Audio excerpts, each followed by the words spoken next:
বাচ্চাদের মানুষ করার জন্য কর্তৃপক্ষ, শিক্ষা প্রতিষ্ঠান তারা যেরকম তাদের জায়গা থেকে তাদের দায়িত্ব পালন করবেন, আমাদেরকে, আমরা যারা গার্ডিয়ান আছি, আমরা আমাদের বাচ্চাদের সামনে দৃষ্টান্ত হতে হয়, ভালো মানুষ হতে হবে।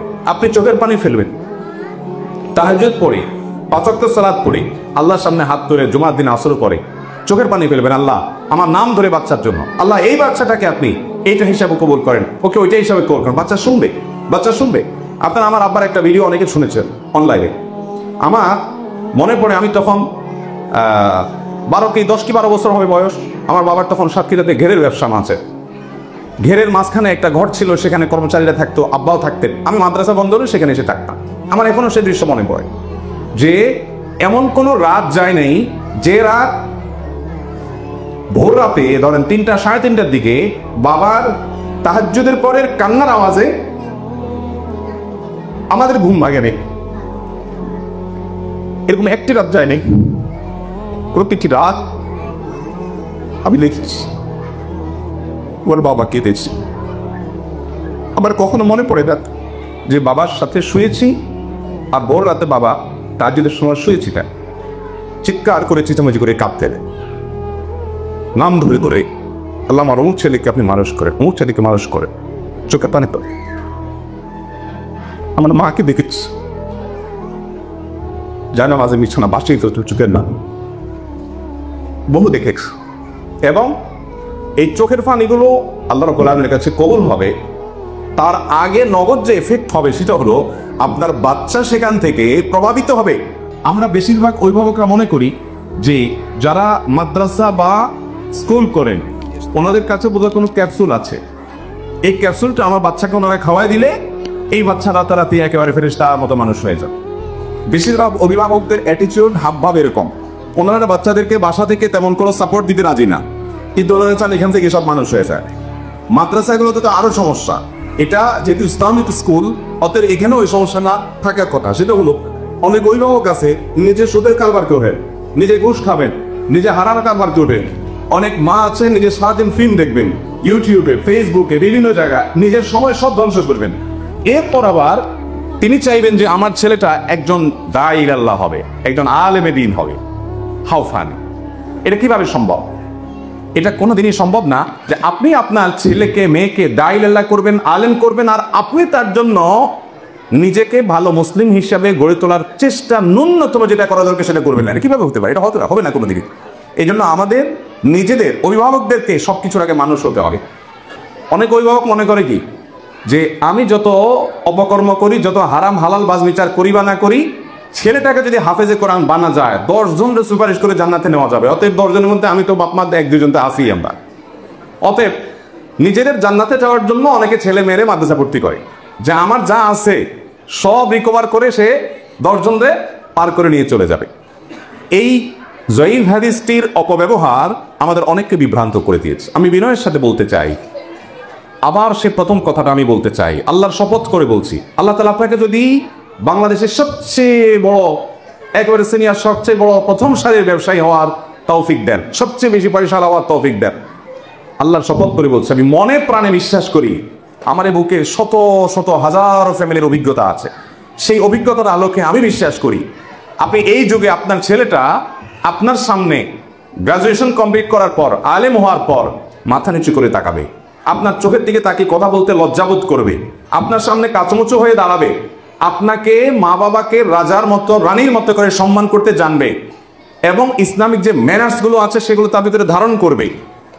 আমি পড়াশোনায় কিন্তু আসিনি, পড়াশোনার সাবজেক্ট পড়ে, শুধু এইটুকু সবকিছু পারফেক্টলি করবে।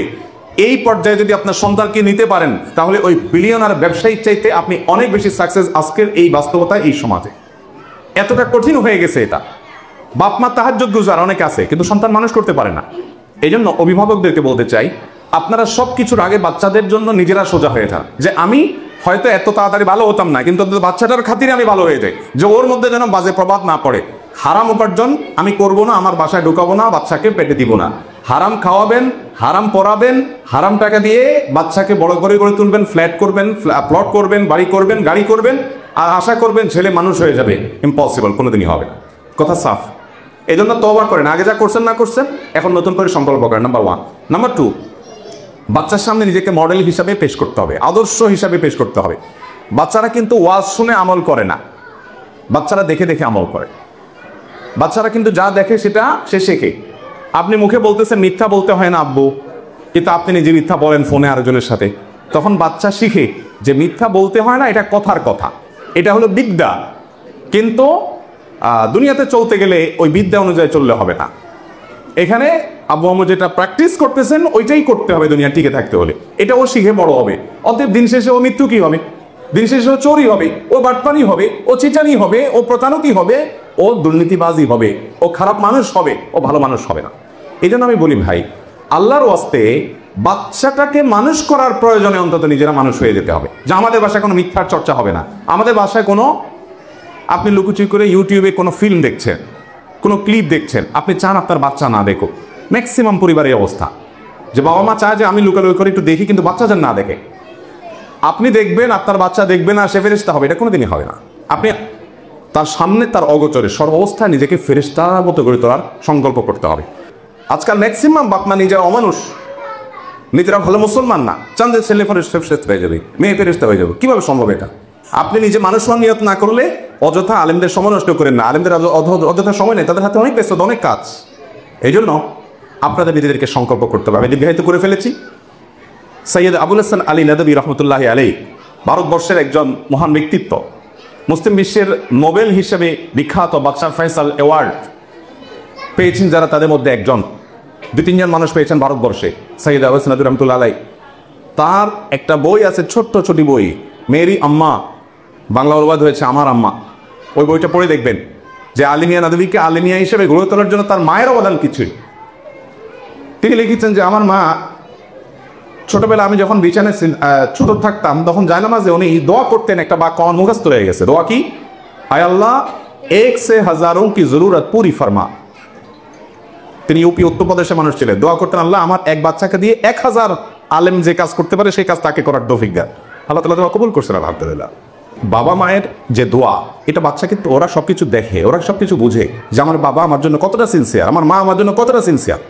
তারা দেখে, তারা খুব ভালো করে লক্ষ্য করে, খুব ভালো করে লক্ষ্য করে যে বাচ্চা আমার বাবা কি করছে, মা কি করছে। যেন আপনাদের প্রতি আমার আবেদন যে আল্লাহর ওয়াস্তে বাচ্চাদের জন্য আপনারা ভালো মানুষ হয়ে যাবে।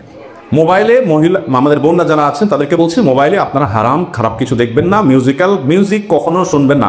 মিউজিক যে কত বড় ধ্বংস, আমি মিউজিকের পয়েন্টে কেন আনলাম এটা জানিনি। মিউজিক যে ভাষায় উচ্চারিত হবে সে ভাষা থেকে ভালো কিছু কখনো অর্জন করা যাবে না, কোনো দিনই না।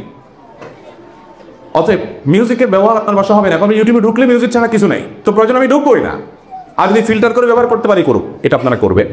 বাচ্চাদেরকে ভালো কিছু দেখাবেন, দৃষ্টান্ত হবেন, বাবারা সৎ থাকবেন, বাসায় এসে কোনো ব্যস্ততা দেখাবেন না। মায়েরা বান্ধবীদেরকে আড্ডা ফান্টাস কোনো যেতে সময় দিবেন না। বাচ্চাকে দেওয়ার পরে অতিরিক্ত সময় থাকলে অন্যকে দেবো, আর না বলে নেই, শেষ। আর ভালো ভালো ফ্যামিলিগুলোর সাথে সম্পর্ক করবেন, দিনদার ফ্যামিলিগুলোর সাথে সম্পর্ক করবেন।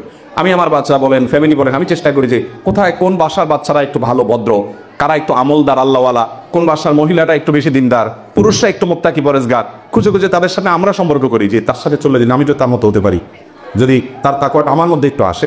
যদি আমাদের এই চেষ্টাটা অভাবে থাকতে হবে।